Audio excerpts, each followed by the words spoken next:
Morning बच्चों, क्या Lucknow memorial CBSE school में बुला आपको स्वागत करता है। बच्चों, पिछले कक्षा में हम संचयन भाग 1 किताब में नया पाठ मतलब हामिद खान यह पाठ हम शुरू किए थे। इस अध्याय में आप लेखक जी एस.के. होट्टेकाट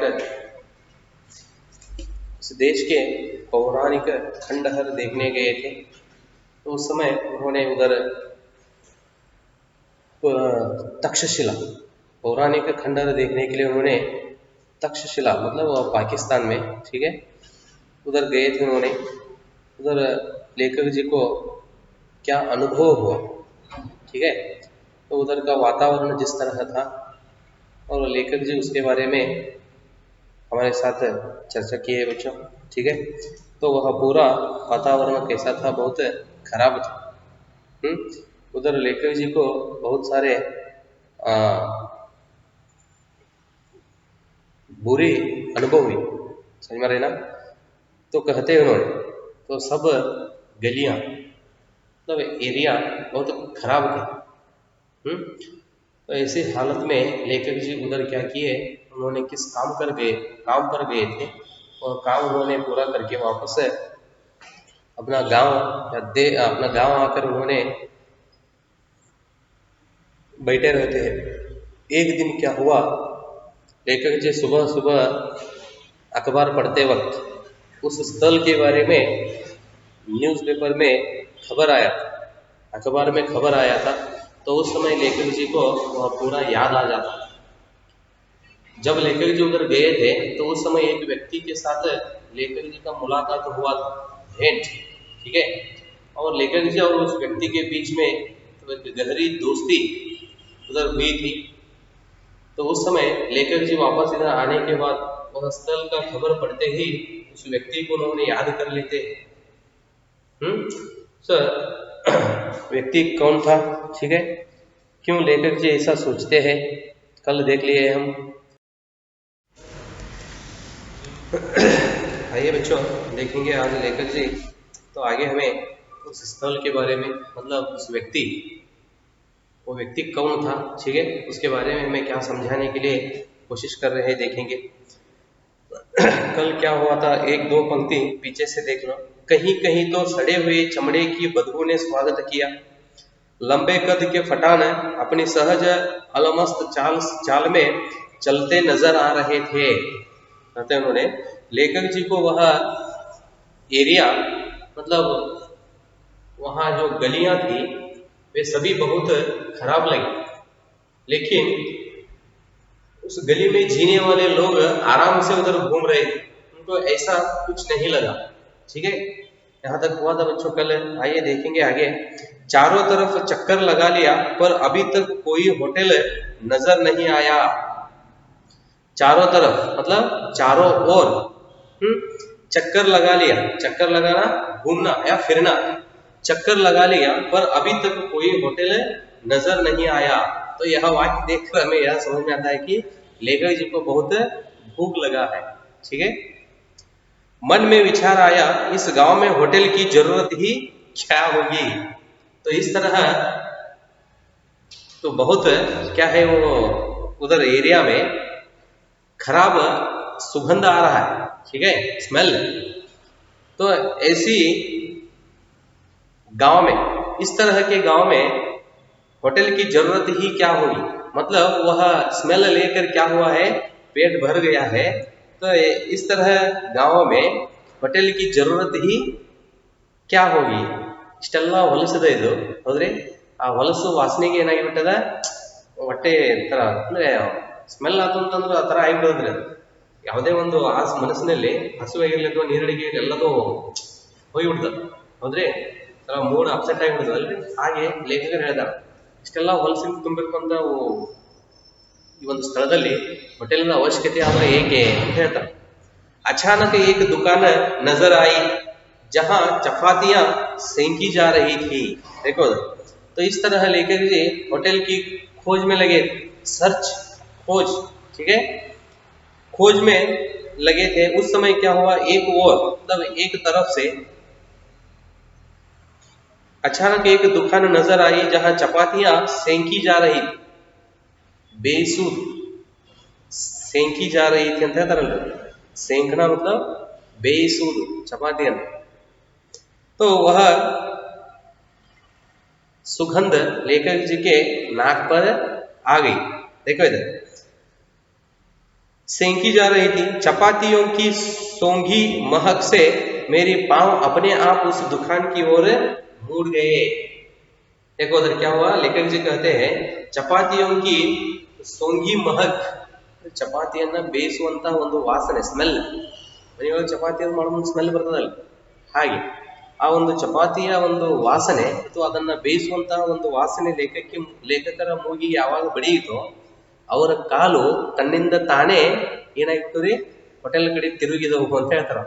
होता है ऐसा, जब हम बहुत भूख लगा रहता है उस समय तो ऐसा एक अनुभव होता रहता है। तो उसी तरह लेखक जी को भी इधर हुआ। लेखक जी को बहुत भूख लगा था, तो उस समय जब वह चपाती सोंगी महक जब लेखक जी के नाक को लगा तो उस समय लेखक जी के पांव अपने आप उस दुकान की ओर मुड़ गए। अपने अनुभवों से मैंने जान लिया था कि परदेश में मुस्कुराहट ही रक्षक और सहायक होती है। अनुभव के ऊपर लेखक जी कहते हैं परदेश मतलब दूसरा देश, समझ में ना। अब लेखक जी दूसरा देश पाकिस्तान गए थे तक्षशिला में, ठीक है। तो लेखक जी ऐसे अनेक स्थल घूमकर अनुभव लिए थे। तो अनुभव से लेखक जी कहते हैं कि परदेश में मुस्कुराहट मतलब स्माइल,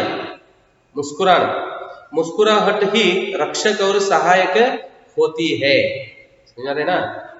ಇಲ್ಲಿ ಏನಾಗಿ ಬಯಸ್ತಾರೆ ಅಂತಂದ್ರೆ, ಬೇರೆ ದೇಶದಲ್ಲಿ ನಮ್ಮನ್ನ ರಕ್ಷಿಸುವುದು ಮತ್ತು ನಮಗೆ ಸಹಾಯ ಮಾಡುವುದು ನಮ್ಮ ಸ್ಮೈಲ್। तो हमें उन्होंने परिचित हो या ना हो, समझ में ना, सिर्फ उनको देखकर हम क्या करना है, स्माइल देना है, मुस्कुराना है, समझ में ना। वही कहते हैं उन्होंने, मैंने जान लिया था कि परदेश में मुस्कुराहट ही रक्षक और सहायक होती है। सो मुस्कुराते हुए मैंने दुकान के अंदर घुस गया। लेखक जी कहते हैं तो परदेश में क्या होता है, हमें सहायक और रक्षक मुस्कुराहट ही होता है, मतलब ಸ್ಮೈಲ್। ಬೇರೆ ದೇಶದಲ್ಲಿ ನಾವು ಹೋದಾಗ ಆ ಒಂದು ಸ್ಥಳದ ಬಗ್ಗೆ ನಮಗೆ ಗೊತ್ತಿರಲಾರದೆ, ಸ್ಥಳ ಆಗಿರ್ಬೋದು ಅಥವಾ ಜನರ ಬಗ್ಗೆ ನಮಗೆ ಗೊತ್ತಿಲ್ಲ ಅಂತಂದ್ರೆ ಆ ಒಂದು ಅಂತಹ ಒಂದು ಸಂದರ್ಭದಲ್ಲಿ ನಮ್ಮನ್ನು ರಕ್ಷಣೆ ಮಾಡತಕ್ಕಂಥದ್ದು ಮತ್ತು ನಮಗೆ ಸಹಾಯ ಮಾಡುವಂತಹದ್ದು ಯಾವುದ್ರಿ, ನಮ್ಮ ಒಂದು ಮುಗುಳ್ನಗೆ, ಸ್ಮೈಲ್। ಅದನ್ನ ಅರಿತು ಏನ್ ಮಾಡ್ಬಿಟ್ರಿ ಇವರು, ಮುಗುಳ್ನಗುತ್ತಾ ಆ ಹೋಟೆಲ್ನಲ್ಲೇ ನುಗ್ಗಿದರು। सो मुस्कुराते हुए मैं दुकान के अंदर घुस गया। आगे एक अधेड़ मतलब डलती उम्र का बूढ़ा, ठीक है।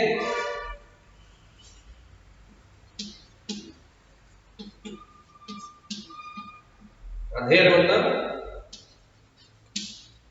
डलती उम्र, उम्र मतलब एज, डलना ಅಂದ್ರೆ एक मिनट, डलती उम्र का ಅಂದ್ರೆ ವಯಸ್ಸಾಗಿರುವಂತಹ ಬುಡ್ಡ, ठीक है, बूढ़ा। एक अधेड़ उम्र का फटान अंगीठी के पास सिर झुकाए चपातियां बना रहा था, ठीक है। अंगीठी मतलब ಒಲೆ ಅಂತ ಹೇಳ್ತಾರಲ್ಲ, ಅಡಿಗೆ ಮಾಡ್ತಕ್ಕಂಥ ಒಲೆ, चूल्हा, ठीक है।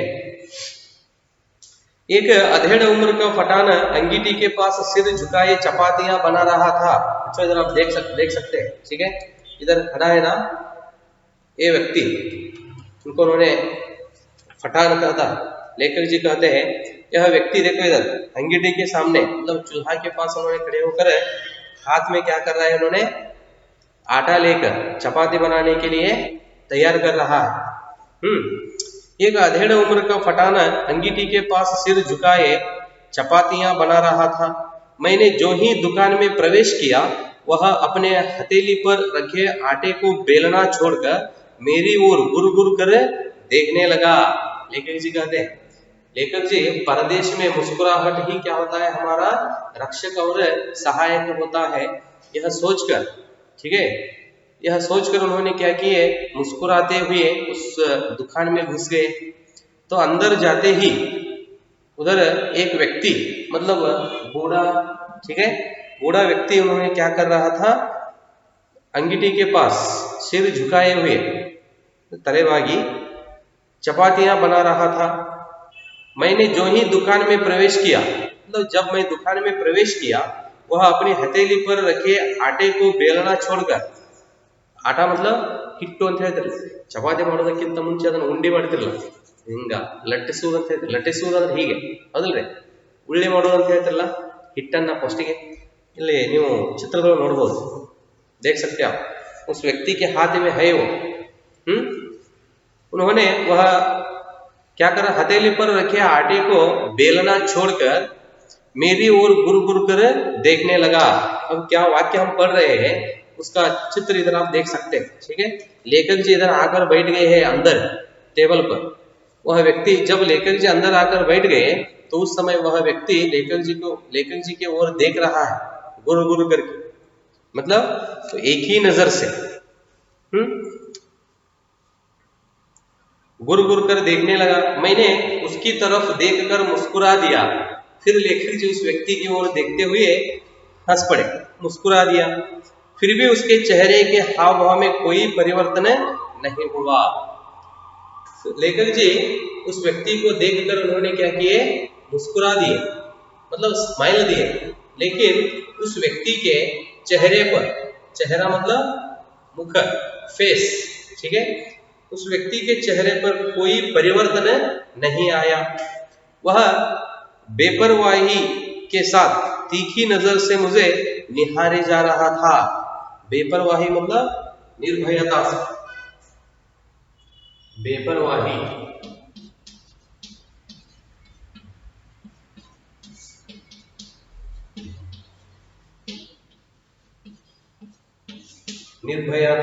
निर्भयता से, तीखी नजर,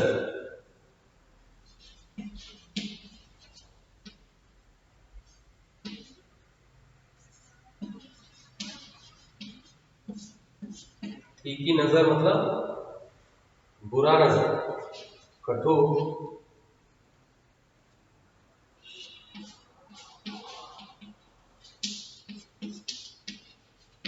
बुरा नजर, नजर मतलब दृष्टि होते ना, देखने का भाव। वह व्यक्ति, लेखक जी जाकर अंदर बैठ गए और उस व्यक्ति को देखकर लेखक जी मुस्कुराए। यह देखकर भी उस व्यक्ति के चेहरे पर कोई हाव भाव न आया या परिवर्तन नहीं हुआ। वह निर्भयता से, ठीक है, लेखक जी के ओर एक बुरा नजर से देखने लगे, ठीक है। निहारे जा रहा था, निहारना मतलब तो गुर्र से देखना या एक ही नजर से उस व्यक्ति की ओर देखना। इस तरह लेखक जी को उन्होंने देख रहे थे। खाने को कुछ मिलेगा, मैंने धीमी आवाज में पूछा, ठीक है। इस तरह व्यक्ति लेखक जी की ओर देखने लगा। उस समय फिर और बाद में लेखक जी क्या करते हैं, उस व्यक्ति से पूछते हैं, मैंने धीमी आवाज में पूछा। क्या पूछते हैं, धीमी आवाज मतलब स्वर, आवाज, धीमी आवाज, धीमी मतलब ನಿಧಾನ ಅಂತ ಹೇಳಿದ್ರಲ್ಲ, ಅಂದ್ರೆ ಕಡಿಮೆ ಧ್ವನಿಯಲ್ಲಿ ಅವನನ್ನ ಕೇಳ್ತಾರ, ಏನಂದ್ರೆ खाने को कुछ मिलेगा, मैंने धीमी आवाज में पूछा। चपाती और सालन, सालन मतलब गोश्त या सब्जी का मसालेदार शेरवा, ठीक है, सब्जी का मसालेदार शेरवा, सालन, खाने के लिए चपाती और सालन है, वहां बैठ जाइए। वह व्यक्ति ऐसा इस तरह लेखक जी को कहता है, खाने के लिए इधर सालन, चपाती और सालन मिलेगा, अब खाने वाले हो तो क्या करो, उधर जाकर बैठ जाइए। उसने एक बेंच की तरफ इशारा करते हुए कहा, बेंच मतलब वो टेबल होते ना, बैठ गए, देखो लेखक जी इधर, ठीक है।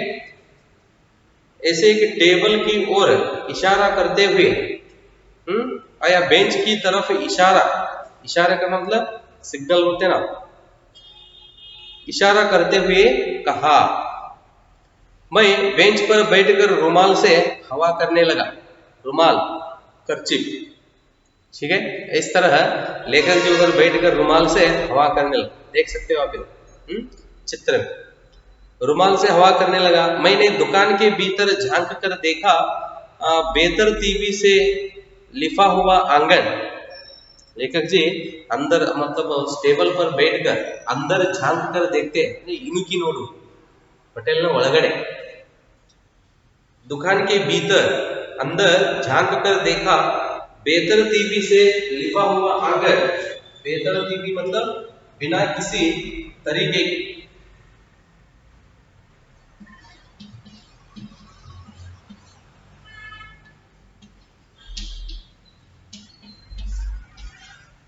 बिना किसी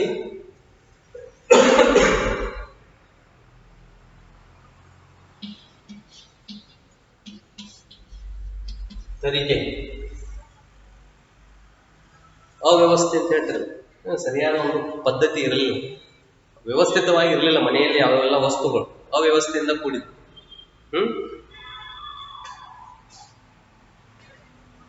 मैंने बेंच पर बैठकर रुमाल से हवा करने लगा। मैंने दुकान के भीतर झांक कर देखा, बेतरतीबी से लिपा हुआ आंगन, धूप से सनी दीवारें, धूप ಹೊಗೆ, ಹೊಗೆಯಿಂದ ಕೂಡಿರ್ತಕ್ಕಂಥ ಗೋಡೆಗಳು, धूप से सनी दीवारें, एक कोने में काट पड़ी थी जिस पर एक दड़ियल बुड्ढा गंदे तकिए पर कोहनी टेके हुए हुक्का पी रहा था। तो अंदर झांक कर देखते हैं लेखक जी, उधर क्या हुआ था, उधर कोई एक तरीके से सभी वस्तुएं नहीं थे, ठीक है। तो घर में अब आप देखते हो तो बहुत सारे वस्तुएं या चीज होते हैं, ठीक है। आप एक उसे क्या करते हो, व्यवस्थित रूप से रखते हैं, समझ में रहे ना। ऐसा एक दृश्य लेखक जी को उस होटल में दिखाई नहीं पड़ी। बेतरतीबी से लिफा हुआ आंगन, धूल से सनी दीवारें, एक कोने में काट पड़ी हुई थी, अल्ले मत ಇನ್ನೊಂದು ಒಳಗಡೆ कोने तो कमरा, ठीक है, जिस पर एक दड़ियल बुड्ढा, दड़ियल मतलब क्या होता है, दाढ़ी वाला, बुद्ध की दाढ़ी बिಟ್ಟಿರ್ತಕ್ಕಂಥ दड़ियल,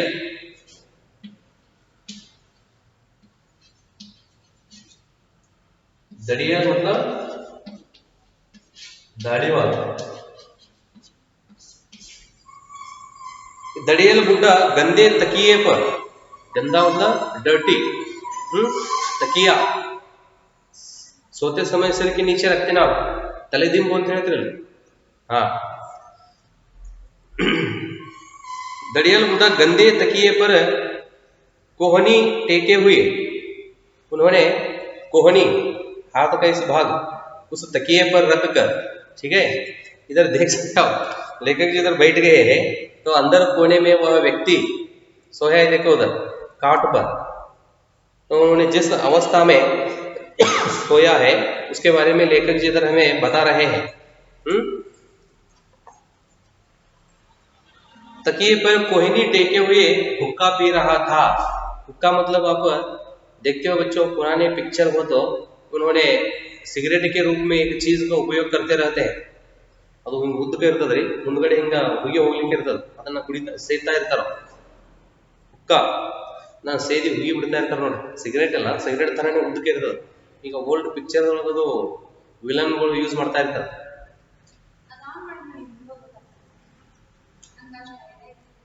तो इस तरह एक अवस्था में बैठकर वह व्यक्ति क्या कर रहा था, उधर हुक्का पी रहा था। हुक्के की गुड़गुड़ाहट में, हुक्के की गुड़गुड़ाहट में उसने अपने आप को ही नहीं बल्कि सारे जहान को भुला रखा था। गुड़गुड़ाहट मतलब धुआं, तो पीकर धुआं छोड़ते हैं ना बाहर, तो अलग अलग तरीके में छोड़ते हैं, और कुछ लोग धुआं पीते हैं, ठीक है। तो उसकी नशा में अद्रದ್ದು नशे इरतदल्ल उस नशा में वह व्यक्ति अपने आप को ही नहीं बल्कि सारे जहान को भुला रखा था। जहान मतलब जगत, ठीक है। तो अपने आप को ही नहीं तो पूरा जगत को उन्होंने भुला रखा था, मतलब भूल गया था। भाईजान आप कहाँ के रहने वाले हैं?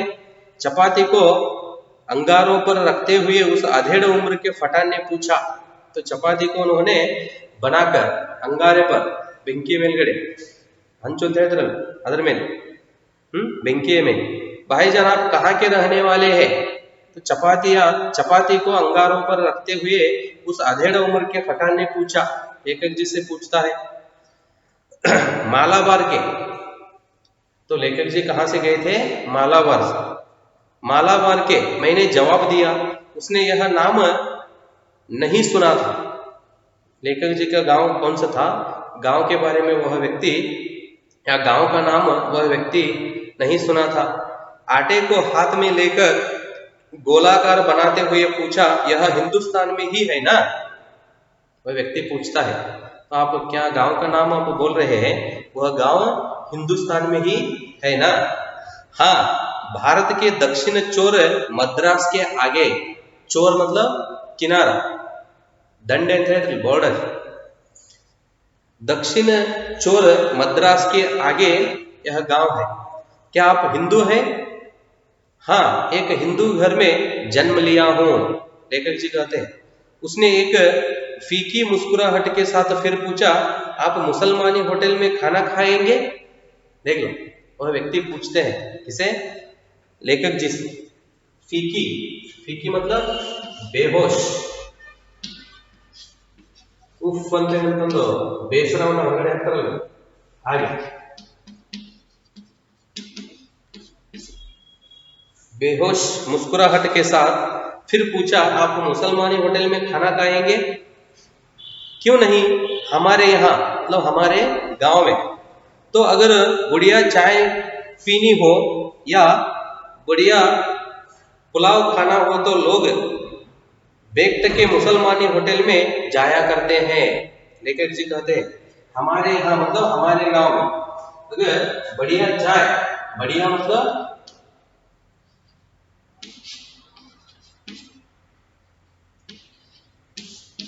बढ़िया मतलब अच्छा, ठीक है। लेखक जी कहते हैं हमारे गांव में तो एक अगर अच्छा चाय पीनी हो या अच्छा पुलाव खाना हो तो पुलाव लोग बेक्ट के मुसलमानी होटल में जाया करते हैं, ठीक है। बेक्ट के मतलब आजादी से।